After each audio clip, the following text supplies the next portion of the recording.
సోదర సోదరీ మణులారా, మీ అందరి కోసమే భగవద్గీత. ఓ సోదర సోదరీ మణులారా, నొసటి గీత మార్చేదే భగవద్గీత, నొసటి గీత మార్చేదే భగవద్గీత, నొసటి గీత మార్చేదే భగవద్గీత.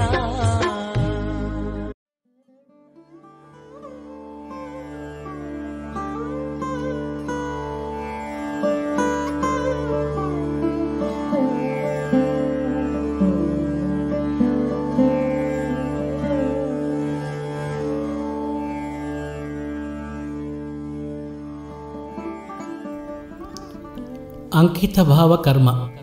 మనస్సులో లక్ష్యం, లక్ష్యం మీద బుద్ధి. మనస్సులో లక్ష్యాన్ని నిలుపుకొని లక్ష్యం మీద బుద్ధిని నిలుపు అనే మహోన్నతమైన విజయ రహస్యాన్ని కేవలం భగవద్గీతే అందిస్తుంది.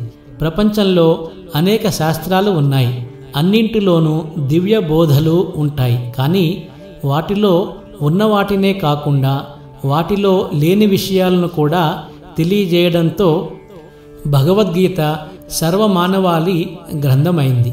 ఈ విషయం ఇప్పుడే కాదు, ఎన్నో లక్షల కోట్ల సంవత్సరాల నుండి రుజువు అవుతూ ఉంది.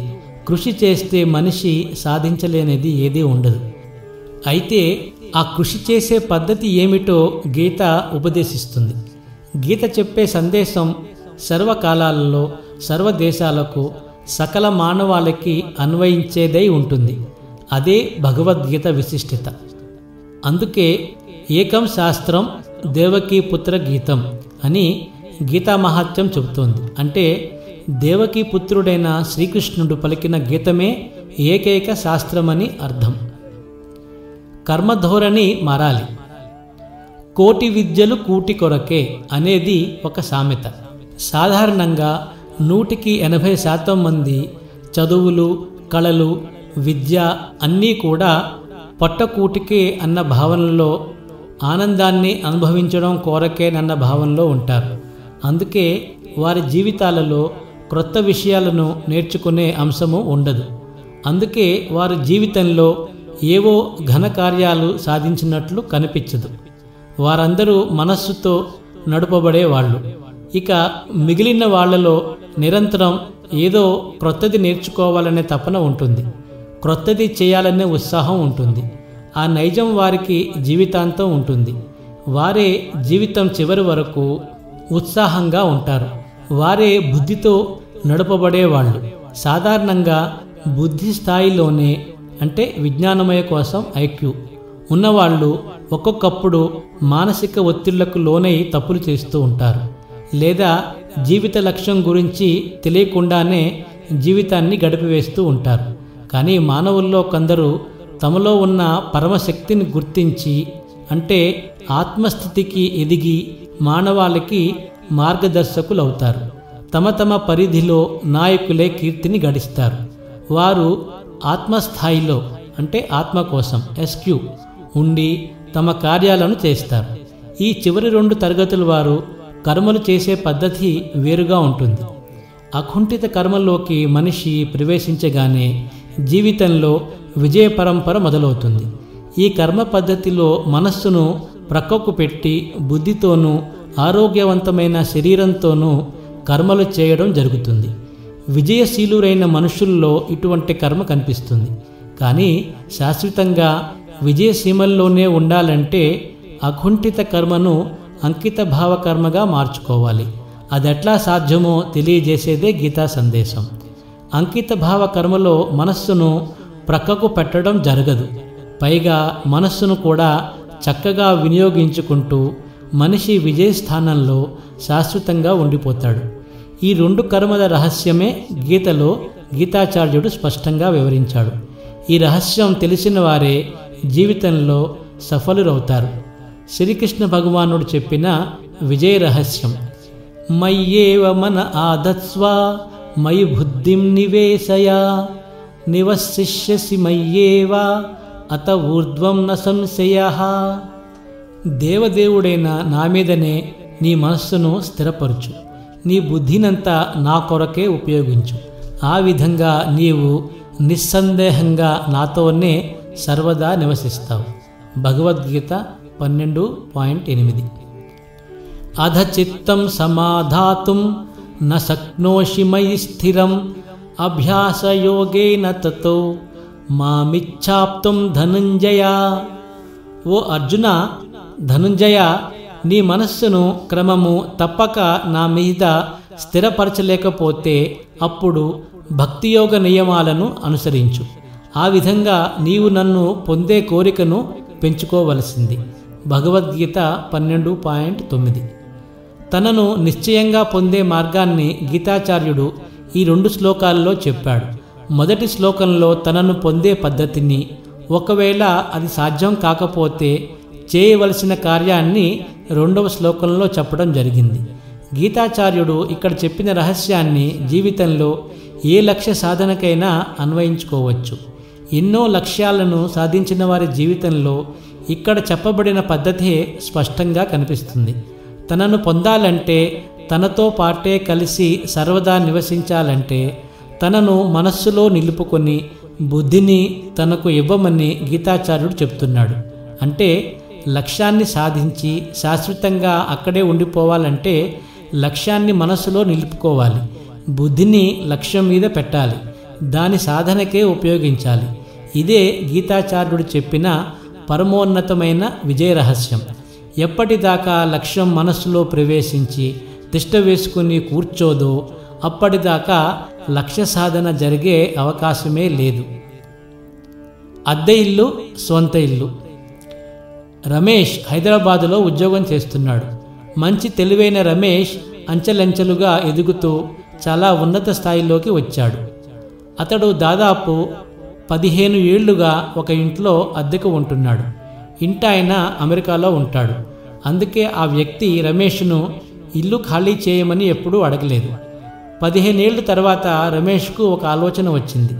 ఇంతకాలంగా తాను ఉంటున్న అద్దె ఇల్లు తనకు ఎంతో అచ్చి వచ్చింది. తాను ఉద్యోగంలో బాగా ఎదిగాడు. పిల్లలు కూడా పై చదువులకు వచ్చేశారు. కాబట్టి ఆ ఇంటిని తానే కొనుక్కుంటే బాగుంటుందనే ఆలోచన వచ్చింది. భార్య కూడా దానికి ఒప్పుకుంది.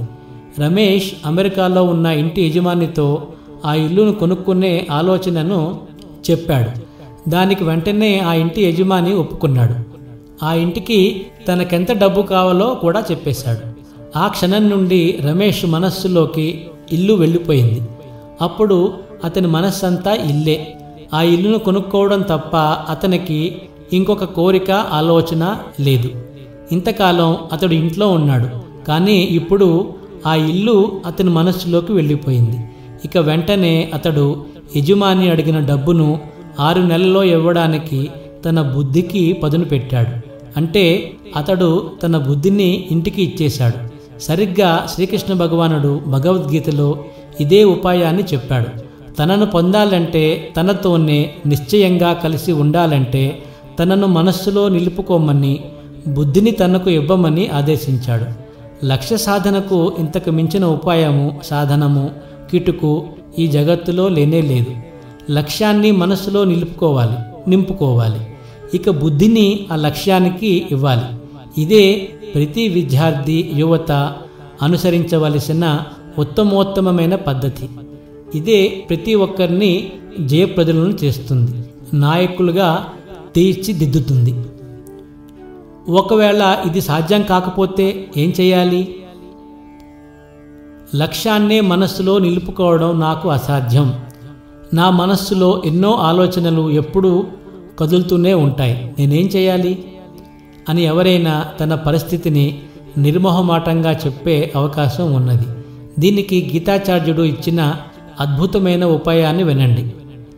లక్ష్యాన్ని మనస్సులో నిలుపుకోవడం సాధ్యం కాకపోతే లక్ష్యాన్ని సాధించే కోరికను పెంచుకునే ప్రయత్నం చేయి అని శ్రీకృష్ణ భగవానుడు భగవద్గీతలో ఉపదేశం చేశాడు. త్రికరణ శుద్ధి అనే పదం ఉన్నది. మనస్సు, మాట, చేతలు అనేవే త్రికరణాలు.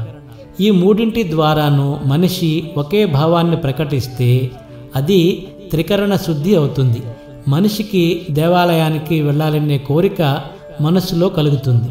తరువాత అదే విషయాన్ని అతడు మాటలలో ఇతరులకు చెప్తాడు. వారిని కూడా తనతో రమ్మని పిలుస్తాడు. తర్వాత అందరితో కలిసి వెళ్ళి భగవంతుని దర్శనం చేసుకుంటాడు. అంటే కోరిక మనస్సులో కలగాలి. ఇంకా చెప్పాలంటే అది మనస్సంతా నిండిపోవాలి. అప్పుడే అతడు తన బుద్ధిని ఉపయోగించి ఆ కోరికను పరిపూర్ణంగా తీర్చుకునే సకల యత్నాలు చేస్తాడు. ఇదే విజయానికి గీతా రహస్యం. ఒకవేళ మనస్సులో ఆ విధంగా కోరిక నిండకపోతే కోరికను పెంచుకోవడమే మనిషి చేయవలసిన తక్షణ కర్తవ్యం. అంటే లక్ష్యాన్ని మనస్సు నిండా నింపుకోవాలంటే లక్ష్య సాధన చేసిన వారిని స్ఫూర్తిగా తీసుకోవాలి. లక్ష్య సాధన తరువాత కలిగే పరమలాభం గురించి వివేచన చేయాలి. లక్ష్య ప్రాప్తితో కలిగే సుఖాల గురించి తెలుసుకోవాలి. అప్పుడు లక్ష్యాన్ని సాధించే కోరిక మనస్సులో కలుగుతుంది. అది కలగ్గానే బుద్ధి లక్ష్య సాధనలో మునిగిపోతుంది. ఇదే లక్షలాది సంవత్సరాల క్రిందట శ్రీకృష్ణ భగవానుడు మనకు ఉపదేశించిన మహోన్నతమైన విజయ సాధన రహస్యం. గంగానది భగీరథ యత్నం. గంగానది గురించి భారతీయులందరికీ తెలుసు. విదేశీయుల్లో చాలామందికి కూడా అది తెలిసినదే. పూర్వకాలంలో అది ఆకాశంలోనే ఉండేది. అందుకే అది ఆకాశగంగగా పిలువబడింది. కానీ భగీరథుడు అనే మహనీయుడు ఆకాశగంగను నేలపైకి తెచ్చే లక్ష్యాన్ని ఎంచుకున్నాడు. ఆ లక్ష్యం మనస్సులో నిండగానే అతడు తన బుద్ధితో తపస్సు చేసి గంగను నేల మీదకు తెచ్చాడు. ఆ సాధనలో ఎన్నో అవాంతరాలు కలిగినా అతడు చివరకు లక్ష్య సాధన చేసి చరిత్రలో చిరస్థాయిగా నిలిచిపోయాడు. భగీరథునిది చాలా పెద్ద కథ. కపిలముని శాపంతో భస్మంగా మారిపోయిన తన పూర్వీకులకు తిరిగి ప్రాణం పోసే మార్గం కేవలం గంగా జలమేనని తెలుసుకుని భగీరథుడు గంగను గురించి తపస్సు చేశాడు. గంగాదేవి ప్రసన్నురాలైంది. భూమికి రావడానికి సిద్ధపడింది. కానీ తనను భరించే శక్తిశాలిని వెదకమని చెప్పింది. అప్పుడు భగీరథుడు శివుడే ఆ కార్యానికి సమర్థుడని తెలుసుకుని అతనిని ప్రసన్నుని చేయడానికి మళ్ళీ తపస్సు చేశాడు. శివుడు ప్రసన్నుడై ఆకాశం నుండి పడే గంగను ఆపుతానని మాట ఇచ్చాడు. ఇచ్చిన మాట ప్రకారం ఆ మహాదేవుడు ఆకాశగంగను తన జటాజోటంలో నిలిపి ఆ భూమిలోకి చొచ్చుకొనిపోయి పాతాళంలోకి వెళ్ళిపోకుండా ఉంచాడు. ఆ విధంగా గంగ భూమికి అరుదించింది. ఆ గంగానది స్పర్శతోనే భగీరథుని పితరులకు శాప విముక్తి కలిగి అందరూ పూర్వదేహాలను పొందారు. భగీరథుని లక్ష్యం ఆ విధంగా నెరవేరింది. ఎవరైతే అత్యంత ఘనమైన కార్యాన్ని చేపడతారో దానిని భగీరథ యత్నంగా చెప్పడం అప్పటి నుండి మొదలైంది. భగీరథుని మనస్సులో ఉన్న ఏకైక కోరిక గంగను తెచ్చి పితరులను శాప విముక్తులను చేయడం. ఆ కోరికను అంటే లక్ష్యాన్ని నెరవేర్చడానికి అతడు తన బుద్ధిబలాన్ని ఉపయోగించి గంగను మెప్పించాడు. శివుడిని కూడా మెప్పించాడు. గంగానది ఒక గుటికలో త్రాగివేసిన జహ్ను మునిని మెప్పించాడు. చివరకు తన లక్ష్యాన్ని సాధించాడు. లక్ష్యానికి కోరికకు తేడా. పరీక్షలో మంచి మార్కులతో పాస్ కావాలి అనేది కోరిక మాత్రమే. అది లక్ష్యంగా చెప్పబడదు. కోరిక అనేది మనస్సుకు సంబంధించింది. అయితే దానిని బుద్ధితో వివేచించి లక్ష్యంగా మార్చుకోవాలి. ఈ పరీక్షలో 95% మార్కులు తప్పకుండా రావాలి అని నిర్ణయించుకోవడం లక్ష్యం అవుతుంది. ఎందుకంటే ఏ గమ్యాన్ని చేరుకోవాలో ఇప్పుడు విద్యార్థికి బాగా తెలుసు. గత సంవత్సరం పరీక్షల్లో 88% మార్కులు వచ్చాయి. అంటే ఈసారి మరొక 7% మార్కులు పెంచుకోవాలి. సాధించవలసిన విషయం బాగా తెలిసినప్పుడు దానిని ఎంత సమయంలో సాధించాలో నిర్ణయించుకున్నప్పుడు ఆ విజయాన్ని పొందడానికి చేకూర్చవలసిన వనరుల గురించి పూర్తిగా తెలిసినప్పుడు ఎవరు దానికి సహాయపడతారో ఎవరు అడ్డుపడతారో అర్థం చేసుకున్నప్పుడు దాన్ని లక్ష్యంగా చెప్పుకోవచ్చును. కోరిక అనేది తీరిందో లేదో కోరుకున్న వ్యక్తికి మాత్రమే తెలుస్తుంది. కానీ లక్ష్యం నిర్ణయించుకున్నప్పుడు ఆ లక్ష్య సాధన జరిగిందో లేదో అందరికీ తెలుస్తుంది. అందుకే ఏదైనా లక్ష్యం నిర్ణయించుకున్నప్పుడు దానిని పెద్దగా ఒక కాగితం మీద వ్రాసి ఇంట్లో గోడ మీద అంటించుకోవాలి. అప్పుడు లక్ష్యం ఎప్పుడూ కళ్ళ ముందే మెదులుతూ ఉంటుంది.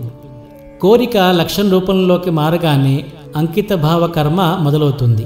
అటువంటి లక్ష్యం కలిగిన వ్యక్తికే జీవితంలో విజయ పరంపర లభిస్తుంది. ప్రతి విద్యార్థికి విద్యకు సంబంధించిన లక్ష్యం ఉండాలి, ఉద్యోగానికి సంబంధించిన లక్ష్యం కూడా ఉండాలి. జీవితంలో నేర్చుకోవాల్సిన నేర్పరితనం మీద లక్ష్యం ఉండాలి. జీవిత విలువలను గురించిన లక్ష్యం కూడా ఉండాలి. దేశ సేవకు సంబంధించిన లక్ష్యం ఉండాలి. భగవత్ సేవకు సంబంధించిన లక్ష్యం కూడా ఉండాలి. లక్ష్యం ఉన్న జీవితమే సలక్షణమైన జీవితం. ఏదైనా సాధించవలసిన నిర్దిష్టమైనది జీవితంలో లేకపోతే లక్ష్యం లేనట్లేనని భావించాలి. పరీక్షలో పాస్ కావడం లక్ష్యం కాదు, కానీ క్లాసులో ప్రథమ ర్యాంకు రావడం లక్ష్యం. ఈ విషయం మనం గుర్తించాలి. ఇక లక్ష్యంతో పాటు ఇతర విషయాలు కూడా కనిపిస్తుంటే లక్ష్యం మీద గురి లేనట్లే అవుతుంది. మనమందరం లక్ష్యం అంటే ఏమిటో, లక్ష్యం మీద గురి అంటే ఏమిటో తెలుసుకోవాలి. హరే కృష్ణ.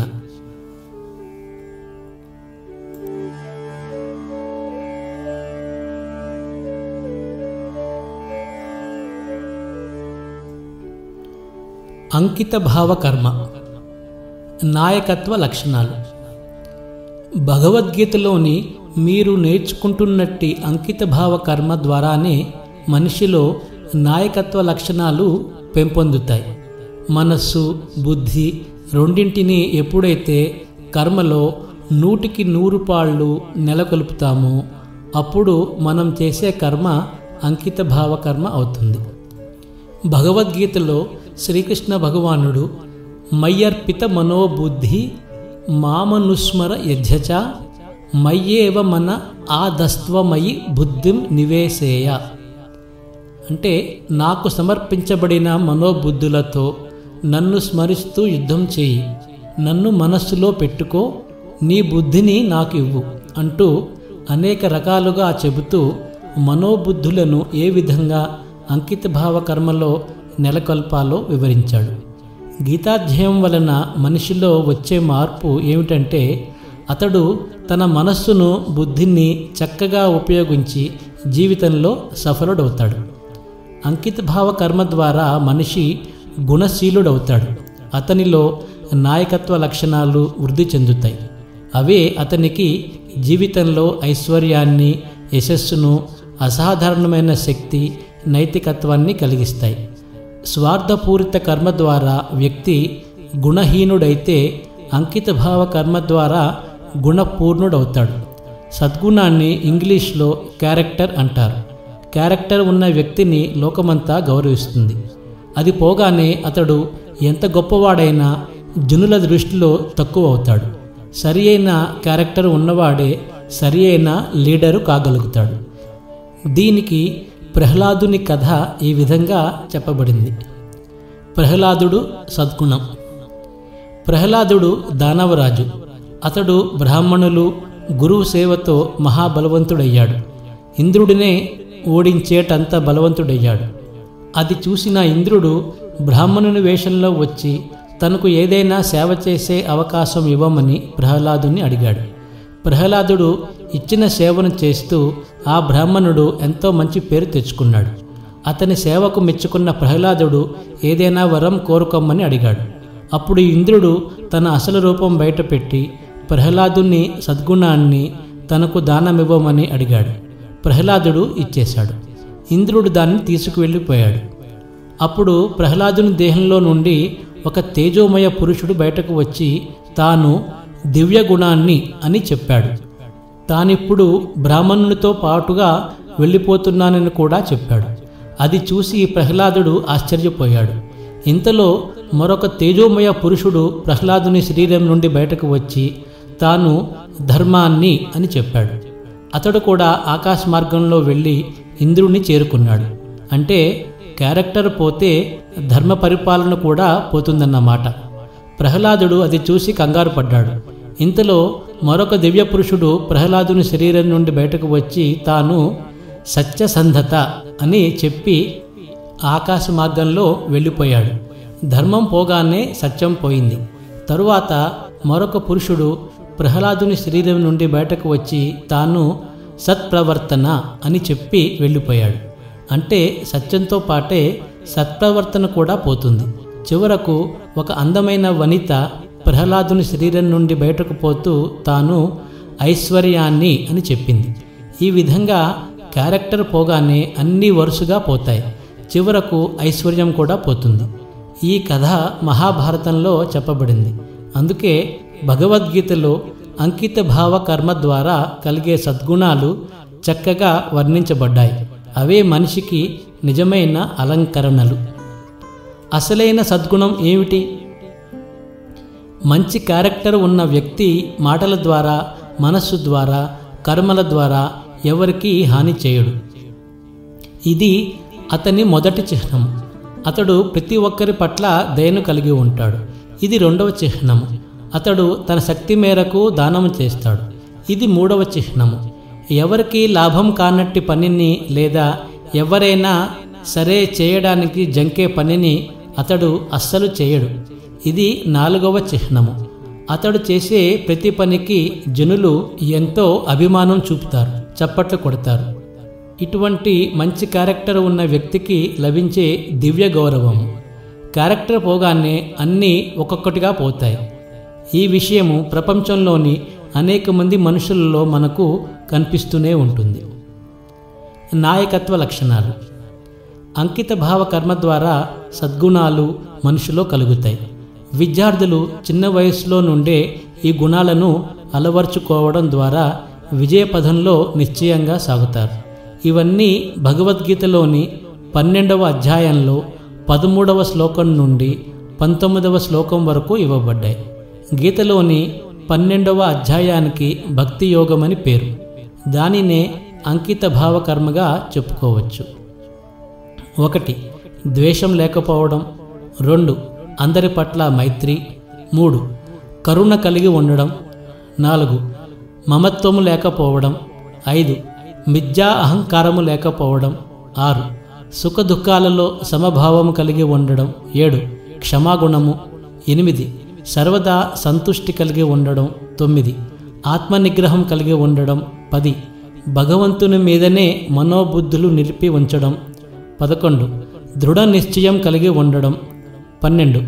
ఎవరికి కష్టం కలిగించకపోవడం. 13. ఎవరి చేతను కలతకు గురి కాకపోవడం. 14. ద్వంద్వాలలో సమభావం కలిగి ఉండడం. 15. సాధారణ కలాపాలు చేయకపోవడం. 16. పవిత్రునిగా ఉండడం. 17. సమర్థత కలిగి ఉండడం. 18. ఉదాసీనునిగా ఉండడం. 19. అన్ని చింతల నుండి బయటపడి ఉండడం. 20. ఏదో ఫలప్రాప్తికి తీవ్రంగా కృషి చేయకపోవడం. 21. ఉప్పొంగడం, దుఃఖించడం లేకపోవడం. 22. శోకించడం, కోరడం చేయకపోవడం. 23. శుభము అశుభము రెండింటినీ త్యాగం చేయడం. 24. శత్రుమిత్రులతో సమభావము కలిగి ఉండడం. 25. మానవమానాలలో, శీతోష్ణాలలో, సుఖ దుఃఖాలలో, నిందాస్తులలో సమబుద్ధి కలిగి ఉండడం. 26. చెడు సాంగత్యం నుండి దూరంగా ఉండడం. 27. దేని చేతనైనా సంతుష్టి చెందడం. 28. ఏ నివాసంతోనైనా సర్దుకుపోవడం. 29. జ్ఞానంలో స్థిరంగా ఉండడం. 30. శ్రీకృష్ణ భగవానునే పరమగమ్యంగా చేసుకోవడం అనేవి అంకిత భావ కర్మల్లో నెలకొన్న వ్యక్తికి ఉంటాయి. అటువంటి వాడు శ్రీకృష్ణ భగవానికి అత్యంత ప్రియమైన వాడు. నాయకత్వ లక్షణాల వివరణ. ద్వేషం లేకపోవడం, అందరి పట్ల మైత్రి, కరుణ కలిగి ఉండడమనేవి మొదటి 3 ఉత్తమ లక్షణాలు. ఉన్నతుల పట్ల ద్వేషం చూపకూడదు, పైగా మైత్రి చెయ్యాలి. సమానులతో తప్పకుండా మైత్రి చేయాలి. ఇక తనకంటే చిన్నవారి పట్ల కరుణ చూపాలి. ఈ విధంగా విద్యార్థి అందరిలోనూ మన్ననలను పొందుతాడు. అప్పుడు ఉన్నతుల ఆశీర్వాదాలు, సమానుల మైత్రి, చిన్నవారి సహాయము తప్పకుండా లభిస్తాయి. మమత్వం లేకపోవడం, మిథ్యా అహంకారం లేకపోవడం ఇవి మనస్సులో ఉంటే అందరితో మైత్రి చేసే స్వభావమే రాదు. చిన్నవాళ్ల మీద కరుణకు బదులు పొగరు చూపించడం జరుగుతుంది. వీటిని విద్యార్థులు వదిలిపెట్టాలి. సుఖ దుఃఖాలలో సమభావము అలవాటు చేసుకోవడం ఎంతో అవసరం. సర్వదా సంతుష్టి అన్నిటికంటే ముఖ్యమైన అంశం. విద్యార్థి దశలో ముఖ్యమైన లక్ష్యము విద్యను సంపాదించడమే. దృఢ నిశ్చయం కూడా చాలా ముఖ్యమైనది. జీవిత లక్ష్యాన్ని, చదువులో లక్ష్యాన్ని సాధిస్తాననే దృఢ నిశ్చయము విద్యార్థికి తప్పకుండా ఉండాలి. మనోబుద్ధులు భగవంతునికే సమర్పించడం మనిషిలో వినమ్రమైన భావాన్ని, ధైర్యాన్ని కలిగిస్తాయి. మయ్యర్పిత మనోబుద్ధి అంటే నాకు మనోబుద్ధులు సమర్పించడం అని శ్రీకృష్ణ భగవానుడు చెప్పాడు. కాబట్టి విద్యార్థులు గీతాజ్ఞానాన్ని సమర్పించిన జగద్గురువు శ్రీకృష్ణ భగవానుని పట్ల పూర్తి గౌరవాధారాలతో ఉండాలి. అటువంటి సమర్పణ భావన విజయాలను చేకూరుస్తుంది. సమర్థతను కలిగి ఉండటం, అన్ని చింతల నుండి విడివడి ఉండడం, మనోబుద్ధుల కార్యాలు సమర్థత, బుద్ధి కుశలత మీద ఆధారపడి ఉంటుంది. కాగా అన్ని చింతల నుండి విడివడడం మానసిక స్థైర్యం మీద ఆధారపడి ఉంటుంది. చదువుకునే రోజుల్లో మనస్సుతో అస్సలు పనే లేదు, ఉన్నదంతా బుద్ధితోనే. కాబట్టి మనస్సును కేవలం లక్ష్యంతో నింపివేయాలి. ఇక కాలాన్నంతా పనులతో నింపివేయాలి. విద్యార్థి ఎప్పుడూ పనుల్లో మగ్నుడే ఉండాలి. ఖాళీ మనస్సు దెయ్యాల ఇల్లు అనే ఆంగ్ల సామెత ఉండనే ఉంది. కాబట్టి ఎప్పుడూ మనస్సును కేంద్రీకరించే పనులే చేయాలి. చెడు సాంగత్యానికి దూరంగా ఉండడం విద్యార్థి దశలో చాలా అవసరం. చెడు సాంగత్యం అంటే లక్ష్యం నుండి దృష్టి మళ్లించే సాంగత్యం అని అర్థం. అటువంటి దుష్ట సాంగత్యం జీవితంలో పరమ చీటును కలిగిస్తుంది. విద్యార్థి దశలో కలిగే చెడు సాంగత్య ప్రభావం జీవితమంతా చీటును కలిగిస్తుంది. జ్ఞానంలో స్థిరంగా ఉండడం కూడా చాలా ముఖ్యం. అమృత పదం. అమృతం దొరకాలంటే ఎంతో మదన చేయాల్సి ఉంటుంది. పూర్వం క్షీరసాగర మదనము జరిగినట్లు పురాణాలలో చెప్పబడింది. క్షీరసాగర మదనం ద్వారా అమృతం పుడుతుందని, దానితో ఎవరైనా మరణం లేనివారు కావచ్చునని చెప్పబడింది. మరణం లేకుండా శాశ్వతంగా ఉండడం రాక్షసులకు, దేవతలకు అందరికీ ఇష్టమే. అందుకే ఇద్దరూ కలిసి క్షీరసాగరాన్ని మధించారు. అయితే అమృతం వచ్చే ముందు హాలాహల విషం కూడా వచ్చింది. అయినా దేవదానవులు భయపడలేదు, నిరాశ చెందలేదు. పట్టుదలతో సముద్రాన్ని చిలికారు. ఆ ప్రయత్నంలో వారుని కన్య అంటే మత్తు కలిగించేది లభించిన దేవతలు దానికి ఆశపడలేదు. దానిని అసురులు స్వీకరించారు. ఇది కూడా చక్కని ఉపదేశం చేస్తుంది.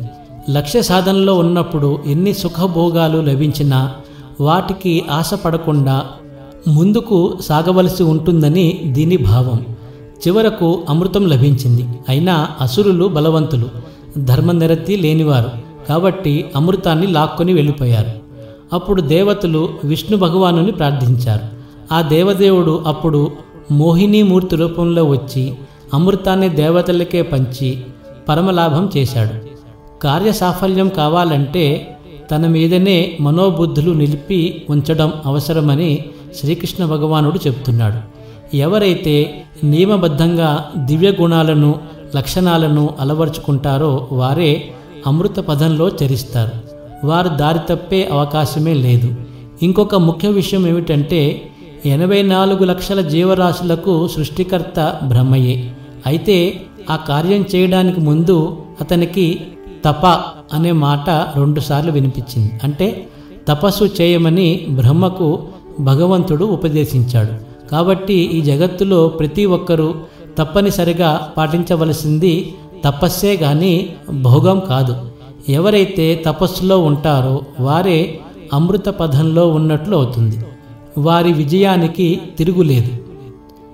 లక్ష్య పూర్తి ఉత్సవాలు.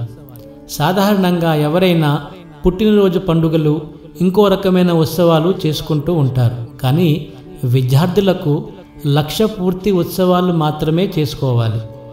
ఏది చేయకపోయినా పుట్టినరోజు వస్తుంది, కానీ ఏదైనా సాధిస్తేనే గుర్తింపు వస్తుంది, లక్ష్యం నెరవేరుతుంది. అటువంటిది ఏదైనా సాధించిన సమయంలో ఉత్సవం చేసుకోవడమే లక్ష్యపూర్తి ఉత్సవం. నెలకొక లక్ష్యం పెట్టుకుంటే ప్రతి నెల లక్ష్యపూర్తి ఉత్సవాలు, పండుగలు చేసుకోవచ్చు. అది మీలో ఉత్సాహాన్ని నింపుతుంది, అలాగే ఇతరుల్లో స్ఫూర్తిని నింపుతుంది. తల్లిదండ్రులు, ఉపాధ్యాయులు, విద్యార్థుల ద్వారా లక్ష్యపూర్తి ఉత్సవాలు చేయించడంలో ప్రోత్సాహం ఇవ్వాలి. లక్ష్యాన్ని నిర్ణయించుకోవడం ఎట్లా? ఏదైనా లక్ష్యాన్ని ఎన్నుకుంటే దానికి ఒక కాల వ్యవధిని నిర్ణయించాలి. అది ముఖ్యమైన ఒక అంశం. రెండవది, ఆ లక్ష్యము మీకు మీ భవిష్యత్తుకు సంబంధించినదై ఉండాలి. ఉదాహరణకు, ఐఐటిలో సీటు కోసం ప్రయత్నించే విద్యార్థి గుర్రపు స్వారీ నేర్చుకోవడాన్ని లక్ష్యంగా పెట్టుకోవడం ఏమాత్రం పొసగదు. ఇక లక్ష్య నిర్ణయంలో మూడవ అంశం, అది సాధించే దిశగా ఉండాలి. లక్ష్యం నిర్ణయించేటప్పుడు గుర్తుంచుకోవలసిన నాలుగవ ముఖ్య విషయం ఏమిటంటే, అది కొలిచే రీతిలో ఉండాలి. మంచి మార్కులతో పాస్ కావాలి అనుకోవడం లక్ష్యం కాదు, కానీ 95% మార్కులతో పాస్ కావాలి అనుకోవడం లక్ష్యం అవుతుంది. చివరిదేమిటంటే, లక్ష్యము ఎప్పుడైనా ప్రత్యేకమైనది సాధించడానికే అయి ఉండాలి. పరీక్షలో, క్లాసులో మొదటి ర్యాంకు రావాలి అనుకోవడం ప్రత్యేకమైనది సాధించడం అవుతుంది. ఎప్పుడైతే ఈ 5 అంశాలు చక్కగా వనగూడుతాయో అప్పుడు లక్ష్యం ఎదురుగా ఉన్నట్లే అవుతుంది. హరే కృష్ణ.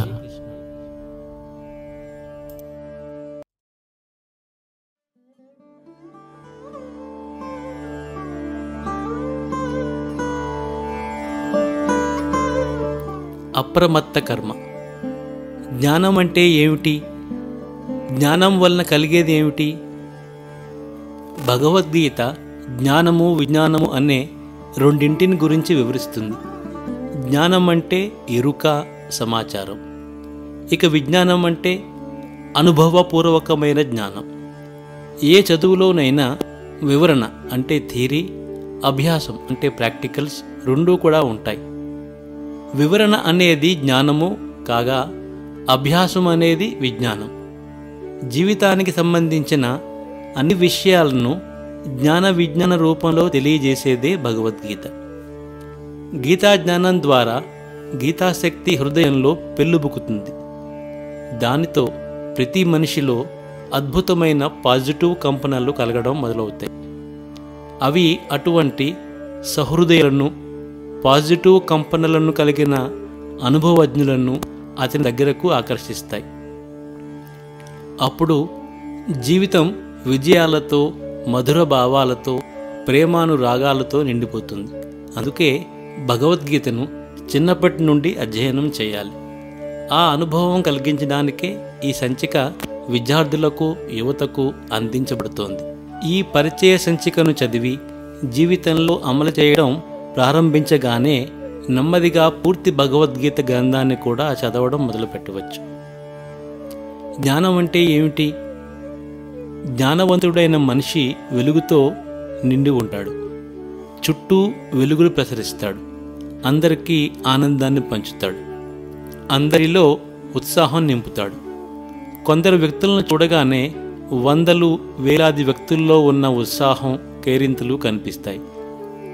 కొందరు వ్యక్తులను చూడగానే వందలు, వేలాది వ్యక్తుల్లో ఉన్న ఉత్సాహం, కేరింతలు కనిపిస్తాయి. కొందరిని చూడగానే భయము, దిగులు కలుగుతుంటాయి. మొదటి తరగతి వారు జ్ఞానవంతులు, తరువాత తరగతి వారు అజ్ఞానులు. వేటిని జీవితంలో పాటించడం ద్వారా మనిషికి జ్ఞానం కలుగుతుందో అతడు జ్ఞానవంతుడు అవుతాడో గీతాచార్యుడు స్పష్టంగా చెప్పాడు. సాధారణంగా చదువుకున్న వ్యక్తిని జ్ఞానవంతుడని అందరూ అనుకుంటారు. కానీ కేవలం విద్య ఉన్నంత మాత్రాన వ్యక్తి జ్ఞానవంతుడు కాబోడు.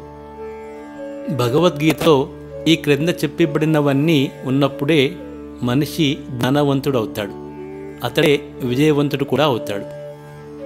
వినయము, గర్వం లేకపోవడం, అహింస, ఓర్పు, సరళత్వం, ప్రామాణిక గురువును ఆశ్రయించడం, శుచిత్వం, స్థిరత్వం, ఆత్మనిగ్రహము, ఇంద్రియ భోగ వస్తువులను త్యాగం చేయడం, అహంకారం లేకపోవడం, జన్మ మృత్యు జరా వ్యాధుల దోషాన్ని గుర్తించడం, అనాసక్తి, పిల్లలు, భార్య, ఇల్లు గురించిన బంధం నుండి విముక్తి, సుఖదుఖ సందర్భాల్లో సమచిత్తము, నా పట్ల విశుద్ధ భక్తి, ఏకాంత స్థానంలో ఉండాలని కోరుకోవడం, జనసామాన్యం పట్ల విరక్తి, ఆత్మానుభూతి ప్రాధాన్యాన్ని అంగీకరించడం, పరతత్వపు తాత్వికాన్వేషణ అనేవి అని కూడా జ్ఞానమని, వీటికి అన్యమైనదేదైనా అజ్ఞానమని నేను ప్రకటిస్తున్నాను. భగవద్గీత 13వ అధ్యాయం 8-12 శ్లోకాలు. గీతను బోధించినవాడు శ్రీకృష్ణ భగవానుడు. పైన తాను చెప్పినవన్నీ జ్ఞానమని, వాటికి అన్యమైనవి అజ్ఞానమని అతడు ప్రకటించాడు. ఎవరైతే ఇక్కడ చెప్పిన విషయాలను పాటిస్తున్నారో వారంతా జ్ఞానం కలిగిన వారే. కాబట్టి విద్యార్థులు, యువత సావధానంగా ఈ విషయాలను ఒక్కొక్కటిగా జీవితంలో అమలుపరిస్తే జీవన ప్రయాణం రాజమార్గంలో ప్రయాణంలాగా జోరుగా సాగిపోతుంది. మధ్యలో ఎక్కడైనా అవాంతరాలు ఎదురైనా వాటిని ఎలా అధిగమించాలో కూడా తెలిసిపోతుంది. జ్ఞానము GPS ఏర్పాటు. ఏదైనా కొత్త ప్రదేశానికి వెళ్ళినప్పుడు మనకు కావలసిన స్థానాన్ని, ఇంటిని చేరుకోవడానికి దారిలో అందరినీ అడుగుతూ వెళ్ళడం పూర్వ పద్ధతి. ఇప్పుడు ఆ పద్ధతి మారిపోయింది.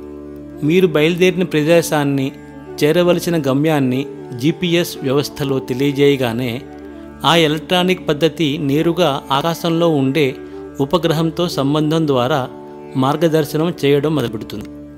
అది మన కదలికలను, అంటే మన వాహన కదలికలను, ఎటువైపు వెళ్లాలో సూచనలు చేయడమే కాకుండా మాటల ద్వారా కూడా మార్గదర్శనం చేస్తుంది. గీతలో చెప్పబడే జ్ఞానం మనిషికి మానవ జన్మ GPS లాగా పనిచేస్తుంది.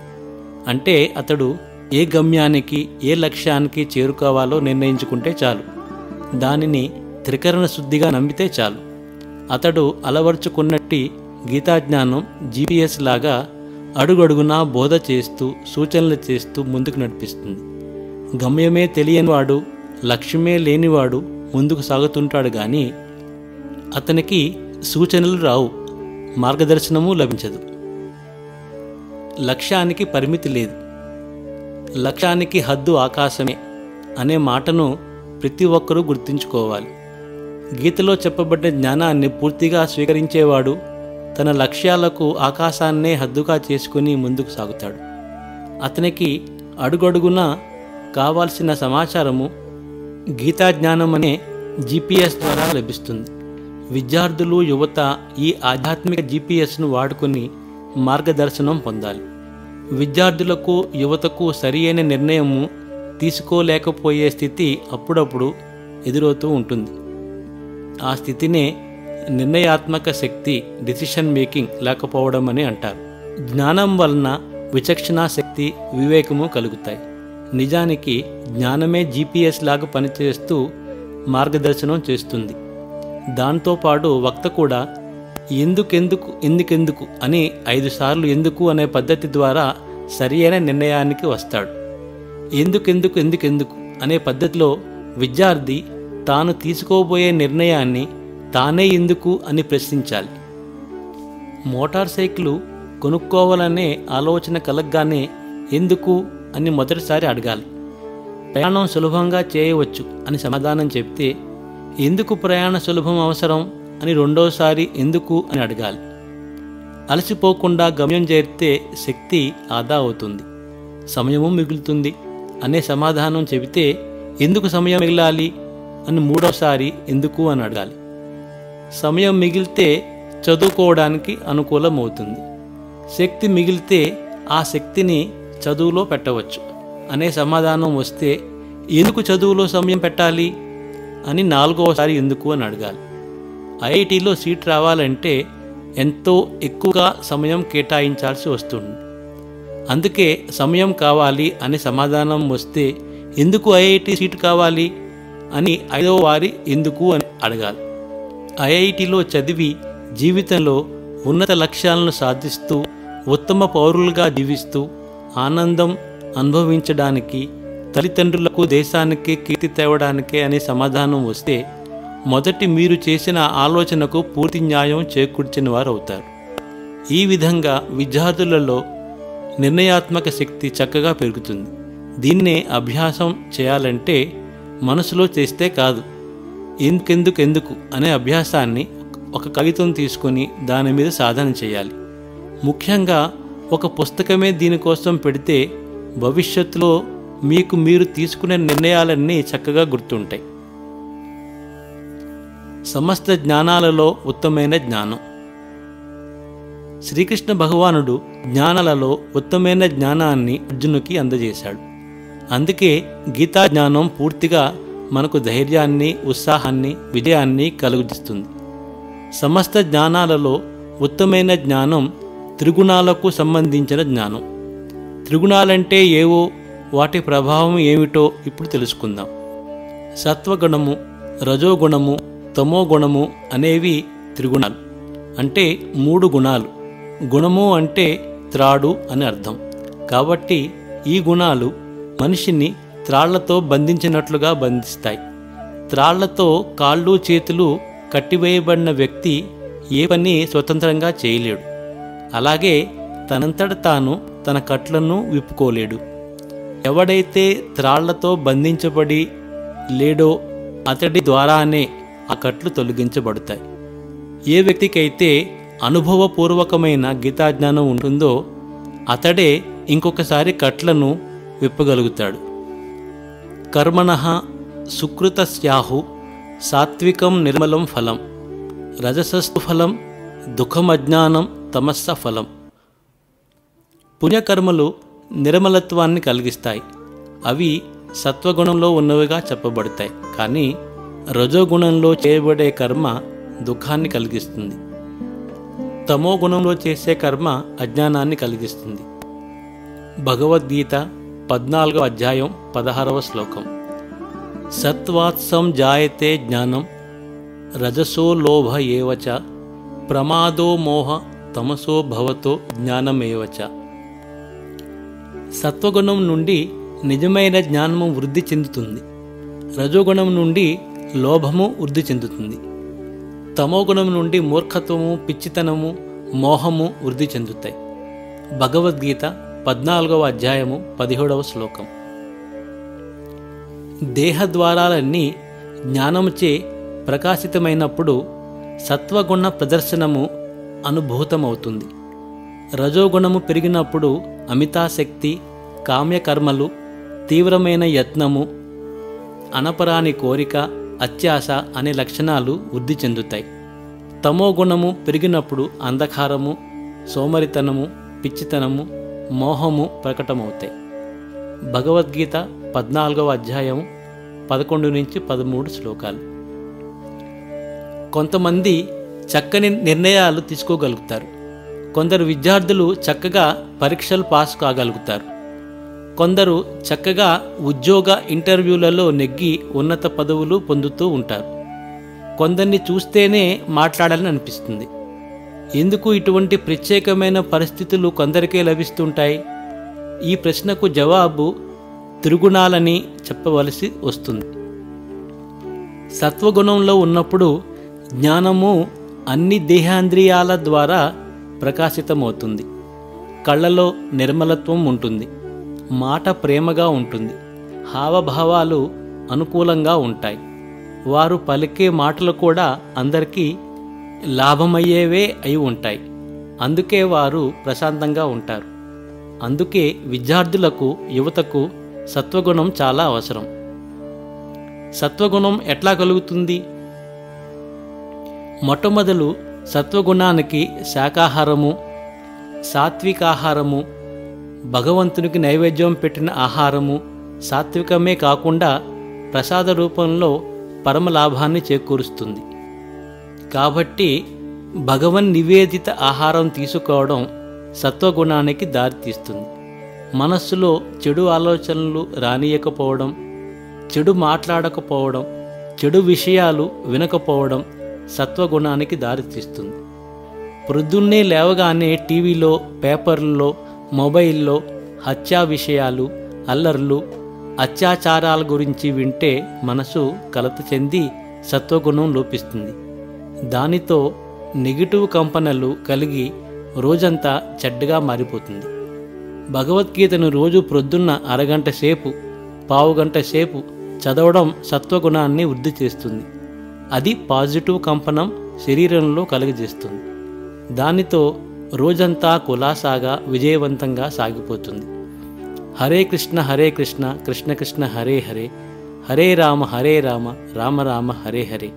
అనే మహామంత్రాన్ని కనీసం 108 సార్లు జపించడం, భగవద్ధ్యానం కూడా సత్వగుణాన్ని కలిగిస్తుంది. ఇంట్లో పెద్దవారికి నమస్కరించి వారి ఆశీర్వాదాలు తీసుకోవడం, గురువుగారిని స్మరించడం, పండగలు కలిసి చేసుకోవడం, ఇంట్లో అందరూ కులాసాగా కలిసి భోజనాలు చేయడం అనేవి సత్వగుణ కారకాలు.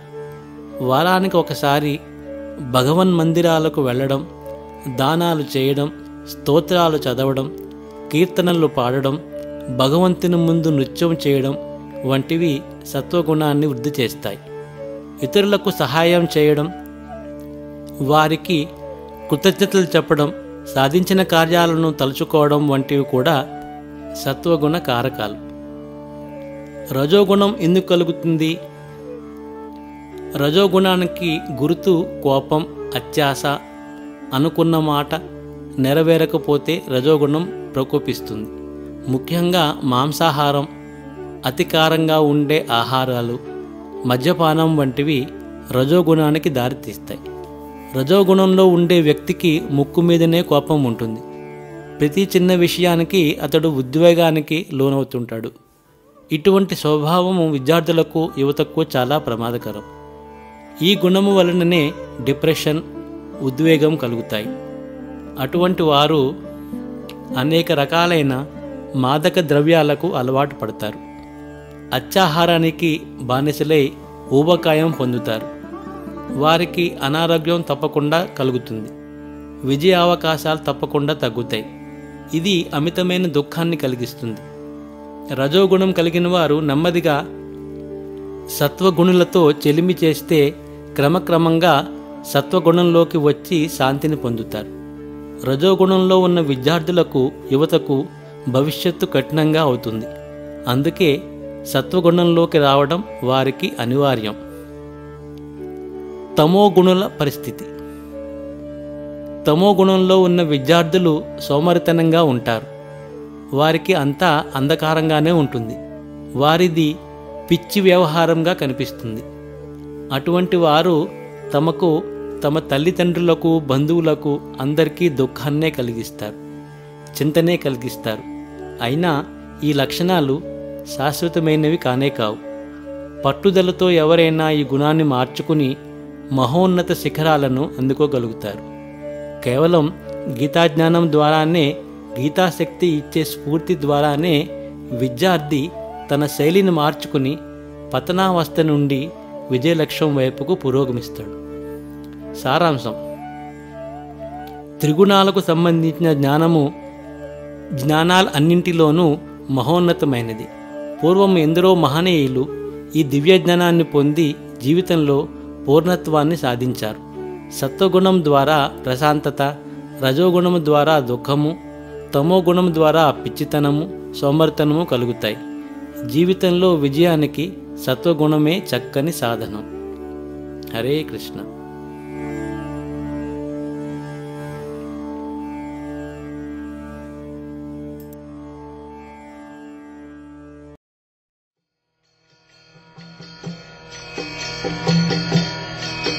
Hare Krishna, Krishna Krishna, Hare Hare, Hare Rama, Rama Rama,